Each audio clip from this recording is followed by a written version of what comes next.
Well, every project, shutdown, outage, every place I've ever worked in, every business or organisation I've ever worked with has had the same system running inside it.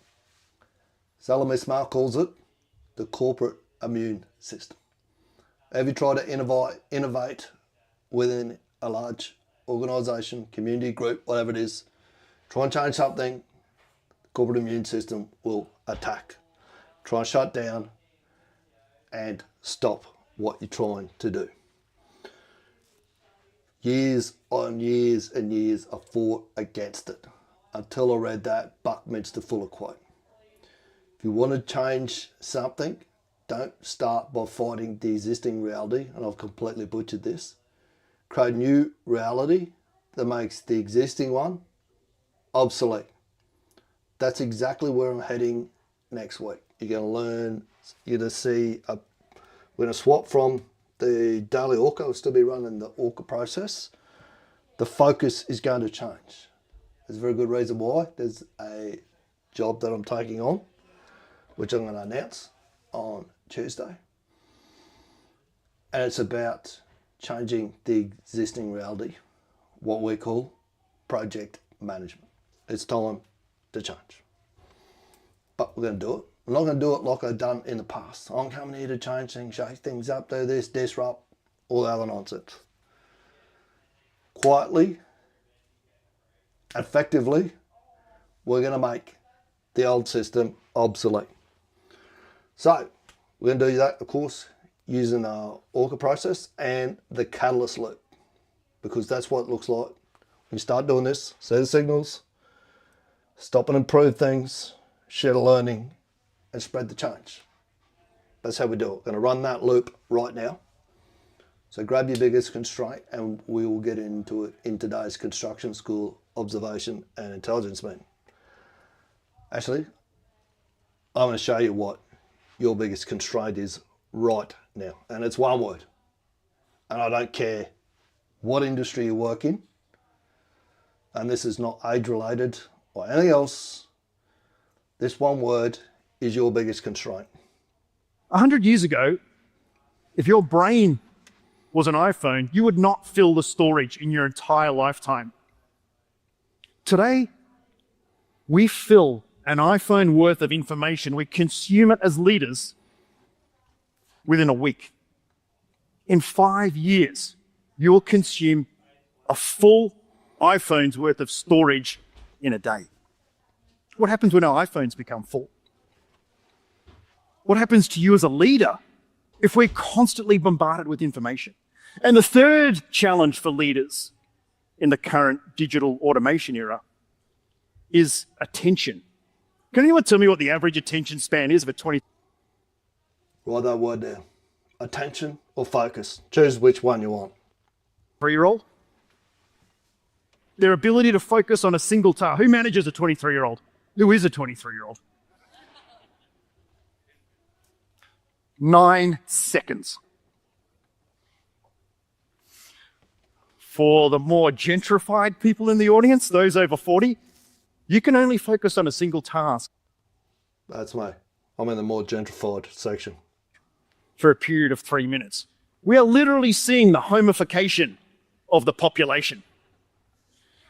Our ability to think critically, the structures of our brain are gradually eroding. And as leaders, we need to find the time to be think actors, not reactors. Write that down. We need to find the time to be think actors, not reactors. That's what keeps you stuck down in the bottom here. The lowest probability of actually changing things. is reactive. We've got to get up to here while we're thinking and planning all the time. One of the key tools that we can use to do that with, of course, is AI. And AI is going to play a major part in this today because it's going to step me through this live. This might be a little bit clunky because this is the first time we're doing this. There's a reason why I'm doing it this way. I'm reading this book at the moment called Ultra Learning. There's a couple of quotes in here that have really stuck this week that I'm going to start introducing into construction school. The best research, resources, and strategies are useless unless you follow up with concentrated efforts to learn. Day 133, doing ORCA. That brings us to the next principle of ultra learning, focus. Exactly what Bo was talking about there. This is in, what chapter is this? Meta learning, actually. What chapter is it? Principle 1, chapter 1 before V. The easiest way to learn directly is to simply spend a lot of time doing the thing that you want to become good at. Hence the reason why if I go to my old mate Mox here, one of the goals on this is 100 hours live with ORCA, which we are 41.5% of the way through. That is, I actually started doing this before I started to pick this book up. That is one of the ways, the best ways to learn. There's a bit more to it as well, which if you want to see what I'm doing with that, jump inside construction school. Okay, let's go back. And I've primed up the bang bot here to step me through everything that we're going to look at today. What's next? So he wrote the intro there, and he's going to step me through. He wrote me a whole run sheet before. I said, that's well and good. How about, instead of me reading off a run sheet, I'm going to switch this to Claude as well. Just ChatGPT, I don't know what you guys are doing, seriously. Claude's running rings around here. All right, next section. He's going to step me through this from start to finish. Metrics, signals, O&I, don't report numbers, translate them, run this. What actually moved this week? Where did we get flow versus where did we get stuck? What repeated again from last week? What are we pretending is fine that isn't? All right, let's look for the signal here. So if we go to review our metrics, reach the maximum length for, oh no, don't tell me. He's out of brain. That's why he stopped. I'm going to have to read this out anyway. We'll deal with it. It's all good. That just distracted me for a moment, so I lost focus. Let's go back to Mox, and we're going to look at our dashboard at construction school. So our key drivers, as we know, our key metric that we're chasing is engagement. Last week, our engagement sat at 26%, so we're up to 27%. So that has increased. That's a good thing. Daily went up earlier in the week, up around April Fool's Day. We got up to our peak, and then we have dropped off a little bit, being that it is a long weekend. That's not really a surprise. We did manage to, what I want to do now is hold this above our previous level, which is 2. If we can hold up at 3 and get that higher. We need to punch through 6. 6 but seems to be our maximum. Let's just clean a little bit of whiteboard space here. Let's set ourselves some targets to hit. We want 6 to be our new minimum, and we want to see how high we can get that. So we've improved, not dramatically, but we have improved. If we look at our charts, daily up and come off. What does weekly look like? Weekly is still trending down, and monthly is pretty much trending sideways. So we've hit our peak there. So we want to get our new minimum for monthly.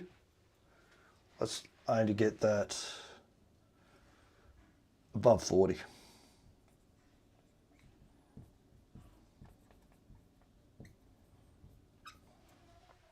Okay. So the signal is that we're still not getting the engagement levels that we want. We need to keep focused on that, well and truly. The other thing that we need to look at is discovery. So our rank on discovery last week was 5603. I think this has dropped as well. Discovery, we're at 5730. So we've dropped again. What have we got there? 3, 0, 6, 5. So you notice my wave, what's her name? Just 2, 127 spots down. We still need to, the signal's saying that we ain't reaching the people. We're not engaging them. All right. Given that this just run out of brains right at the wrong time, fortunately, we've got it up here and we can keep going. Root cause. Root cause. What's really causing this? Where's the constraint actually sitting? Planning, handoff, execution. Who sees this every day that we're doing? Call it. This is not a people problem. This is, to me, a problem. Sits in, we haven't got this quite right yet. In hooked, there's like a 4-step loop inside of here to get someone hooked. This is how. When he wrote this book, he wrote it on the people that created Instagram. So we need triggers. An external trigger or an internal trigger. We need some sort of trigger that triggers people to jump and say, I need to go and check construction school out, see what's going on there. So the reason that we've worked on Smoko I thought would be a great trigger when people go to the Smoko shed. Some sort of a reminder then to go and have a look in construction school. The other one is the what shoots you. The reason that's because that's an emotional trigger. So that emotional trigger triggers a reminder, I'm struggling, I need to stop and improve it. So that's where the ORCA process comes in. That's what we're doing. All right, countermeasure, make it practical immediate. What do we stop? What do we start? What do we make visible? What is the simplest move today? What is the simplest move today? The one thing that I've been doing is swapping all the headlines in Console Construction School to questions. There was something else that I read in a book, I listened to in a book this week, which talked about building communities. And this is going to sound a little bit off the wall, but it'll make more sense when you jump inside construction school and I explain it inside there, is you have to find balloons and the bubbles. That was a guy talking about how his wife, when they go overseas and they build community, the way that they do it, attract other kids in because they've got little kids. So what stops other families to come and interact with them? His wife's normally got one, his bubble machine, she blows the bubbles and they have balloons. We need to find the same thing, the adults equivalent, probably beer, inside construction school. Who owns it? When do we check it? What tells us it's worked? So Beanie owns it. When do we check it? We'll check it again next week's O&I. And what tells us it's worked is we go back to our data here in the dashboard and our engagement score. Is it improving? Is it not improving? Or is it just flat and trending sideways? Right. You will not change the system by fighting the existing reality. Trust me, I've spent years and years and years trying to fight against it, going nowhere. What you can do is create a new reality that makes the old one obsolete. Best place to start doing that is with ORCA. Have you run ORCA with your team yet? Hot dog or not hot dog? Right, talking about ORCA, let's do one. I told you this one wasn't going to be our best session because it was going to be a little bit clunky, because we are heading into ultra learning territory. This is what most people avoid doing what I'm doing right now, because it's uncomfortable and they don't like failing in public or being seen to fail in public, or they don't like doing something that they're not particularly good at in public. Starts right back as little kids. When we pick up something and we can't do it, we don't get the reaction that we want, we stop doing it. That's not the way we get to mastery and get up to here. Do this stuff at speed with the highest probability of it working. Okay. Ready to start.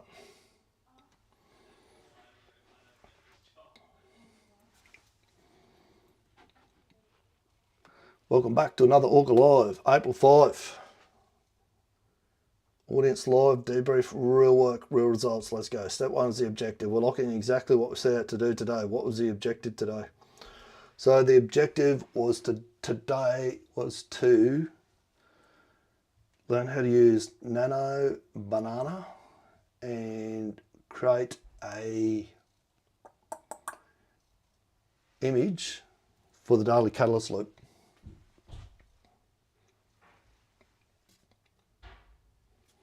Loop, not look. Good objective. Learn Canva and create. No. Learn Nano, N-A-N-O, banana.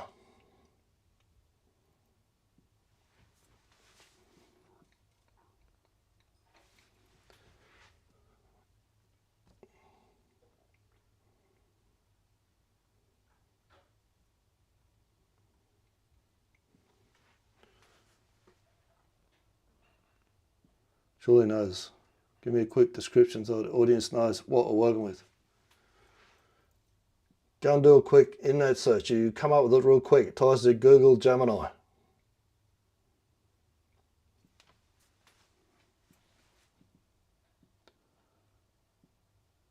It'll be interesting to see how well this stays on track, even though I've given it a task to go off and do. Got it for the audience. Nano Banana is a Google Gemini's AI image generator and a photo editor. Built into the Gemini app, you describe what you want, it builds the image fast and powerful. So objective, learn Nano Banana and create an image for the daily catalyst loop today. Did it get done? Yes, it did.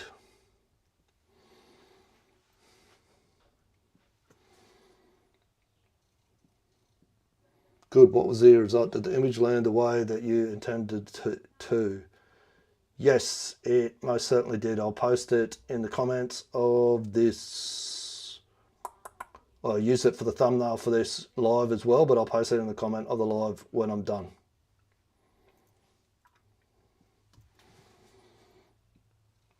So you hit the objective, image created, ready to use as a thumbnail, clear result. Is there a gap anywhere? Are we debriefing the win anyway?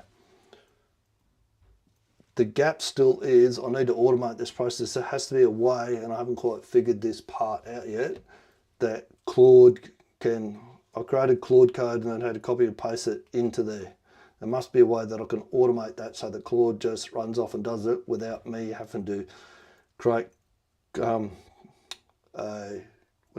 prompt with Claude, then go and copy paste it in and all the backwards and forwards all the time. I should be able to automate that.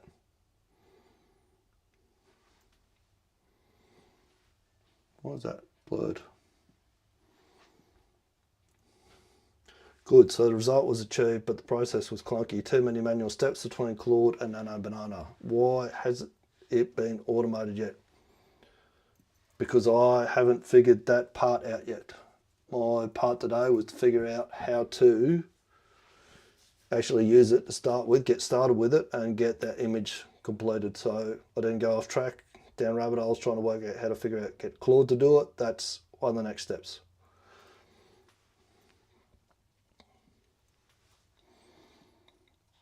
Good discipline. You stayed on task, got the result, didn't chase the rabbit down the hole. So the cause is simple. Automation of Claude to Nano Banana workflow hasn't been explored yet. Today wasn't the day for it. That sits in knowledge. You don't have to have the how yet. One action. Who does what by when? What I need to do next is find clear instructions from someone on how to do that. Nate Herc has got it. I need to do some more training of his YouTube videos and see exactly how he does it.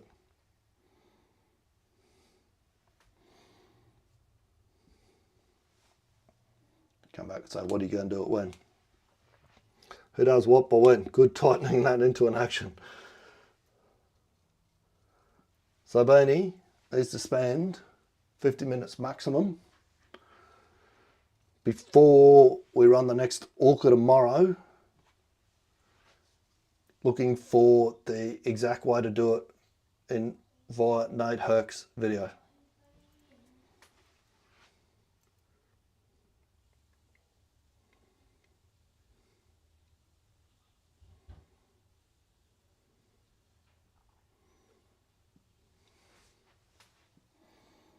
Perfect. Beanie spends 50 minutes max before tomorrow's ORCA. Watch it. The reason why I work in blocks called critical focus time, which are 50 minutes at a time. I could say I need to go and do some research on how to use Nano Banana, and I could spend all day tomorrow doing that. We put a time limit on it and go, this is on X by Y amount of time. We can look at it at the end of that time and go, is it worth spending any more time on this, or do we park it, get someone else to do it, find another who? Is there another different way? Otherwise, days disappear and we still haven't done what we said we're going to do. Ever heard, seen, or heard that done on a project? Of course you have. Beanie spends 50 minutes tomorrow. Nate Herc's video. That's the action. 7 days, 7 debriefs. New tool learned, image created, uses a live thumbnail today, and the next step already locked in. One thing worth calling out. You stayed on task today, saw the rabbit hole, named it, left it alone. That's disciplined. That's how you compound. See you tomorrow. That's what Christian was talking about earlier in the video. Managing that focus. Dr. Eli Goldratt said it years and years and years ago. Constraint in any organisation. It's not resources, it's not the market. It's simply management's span of attention. Dr. Alan Bernard's said it multiple times. I asked him to get what theory of constraint down to one slide. He said, I'll get down to one word. Focus. Find the constraint. See the signal. Stop and improve. Lessons learned, photos and videos. Spread the change. I call it the catalyst loop. Check comments. I'll drop the image in there so you can have a look. Take it, use it. Made a great week. I'll speak tomorrow. They told me you can't do that here, Beanie. It might sound good in one of your books, but this is a construction site. You can't build a learning environment here. But I didn't start with a touchy-feely feel-good program or some poster. It started with a shelf. One shelf, a few books, a marble, a cricket ball, and a football. That's how you build a learning environment. Not with noise, but with signals. Signals that say, we improve here and we think here. We actually give a about getting better together. Human beings don't just need motivation. They need a purpose, autonomy, and a shot at mastery. When you build that into your environment, your team will grow and they will improve. And what happens next is they start to own the change with you. You want to build your culture? Start with a shelf.